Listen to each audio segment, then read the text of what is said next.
दिल्ली का बजट आ चुका है। 76,000 करोड़ रुपए के बजट की घोषणा हुई है। सबसे बड़ी हाईलाइट ये रही मुख्यमंत्री महिला सम्मान योजना। इसमें होगा ये कि 18 साल से बड़ी उम्र की महिलाओं को 1,000 रुपए हर महीने दिए जाएंगे। ऐसी योजनाएं आमतौर पर फ्रीबीज या मुफ्त वाली योजना कहलाती है। बीजेपी ने ऐसी ही योजनाओं के लिए रेवड़ी कल्चर का नाम दिया है। इस योजना के लिए सरकार 2,000 करोड़ रुपए खर्च करने वाली है। अब दिल्ली फ्री बिजली, फ्री ट्रैवल, फ्री पानी तो देती ही है।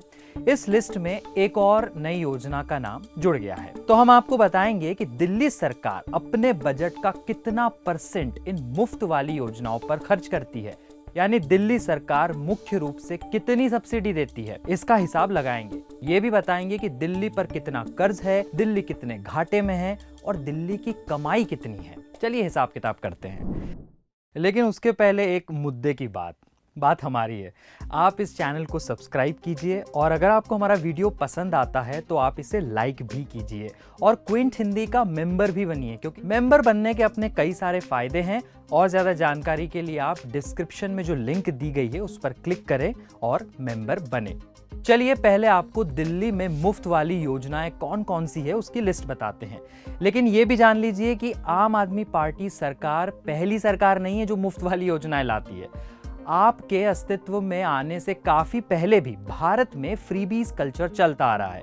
केंद्र सरकार से लेकर कई राज्य सरकारें फ्रीबीज बांटती है। अब दिल्ली सरकार की उन योजनाओं पर नजर डालते हैं जिसके तहत बड़ी सब्सिडी मिलती है। पहला, दिल्ली में 200 यूनिट तक बिजली माफ है और 200 से 400 यूनिट बिजली खर्च करने वालों को बिल में 50% की छूट मिलती है। इस पर दिल्ली बिजली वितरण कंपनी यानी डिस्कॉम्स को 3,250 करोड़ रुपए की सब्सिडी दी जाती है। दूसरा, दिल्ली वाले पानी अगर महीने में 20 लीटर ही इस्तेमाल करते हैं तो उस पर भी दिल्ली वालों को कोई पैसा नहीं देना पड़ता। इसके लिए सरकार जल बोर्ड को 600 करोड़ रुपए देती है।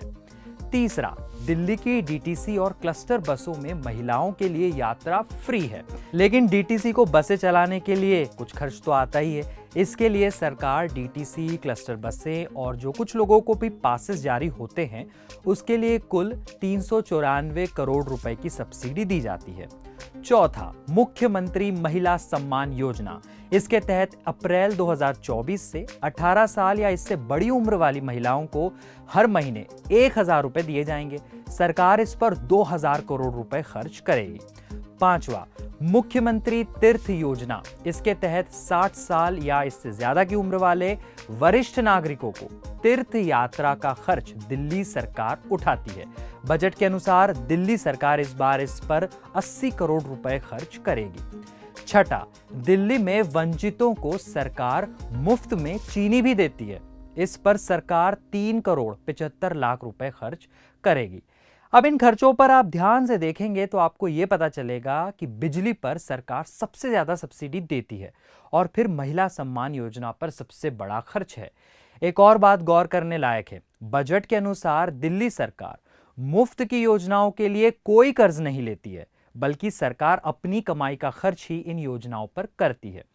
अब इन खर्चों का हिसाब लगाएं तो दिल्ली सरकार मुफ्त योजनाओं पर कुल 6,327.75 करोड़ रुपए खर्च करती है। दिल्ली का 2024-25 में कुल बजट 76,000 करोड़ रुपए का है, यानी दिल्ली सरकार मुफ्त वाली योजनाओं पर इस बार अपने बजट का 8.3% खर्च करेगी। अब इसकी पिछले साल के बजट से अगर तुलना करें तो मुफ्त योजना पर बजट का केवल 5.8% खर्च हुआ था, यानी इस बार मुफ्त वाली योजनाओं पर जो खर्च है वो बढ़ा है।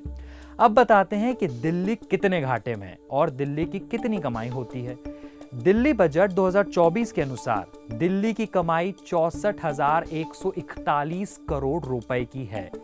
वहीं दिल्ली 6,564 करोड़ रुपए घाटे में चल रही है। दिल्ली का घाटा राज्य की अर्थव्यवस्था के 1% से भी कम है। इसे ऐसे समझ सकते हैं कि अगर मान लीजिए दिल्ली की अर्थव्यवस्था 100 रुपए की है तो उसका घाटा 1 रुपए से भी कम का है। आरबीआई के मुताबिक भारत के 31 राज्यों में केवल 5 ही राज्य ऐसे हैं जो अपना घाटा 1% से भी कम मेंटेन करते हैं और दिल्ली इसमें शामिल है, यानी दिल्ली का घाटा फिलहाल नियंत्रण में है। ये भी बता दें कि केंद्र और राज्य सरकारें अपनी अर्थव्यवस्था के आकार का 3.5% घाटा मेंटेन कर सकते हैं। इससे ऊपर घाटा बढ़ना यानी खतरे के निशान के करीब जाने के समान है। अब कर्ज की बात करते हैं। आरबीआई के 2023-24 के एक डेटा के मुताबिक दिल्ली पर कुल 21,958 करोड़ रुपए का कर्ज है। आरबीआई के आंकड़ों के अनुसार 31 राज्यों की तुलना में दिल्ली कर्ज के मामले में 24वें रैंक पर है, यानी रैंक अच्छी है। यानी दिल्ली के आगे 23 ऐसे राज्य हैं जिन पर दिल्ली से भी ज्यादा कर्ज है। यानी फिलहाल कर्ज के मामले में भी दिल्ली की स्थिति बेहतर है। अब आप कमेंट कर हमें बताइए कि दिल्ली की ऐसी योजनाओं पर खर्च करना कितना सही है। आप क्या कहते हैं, कमेंट में जरूर बताएं।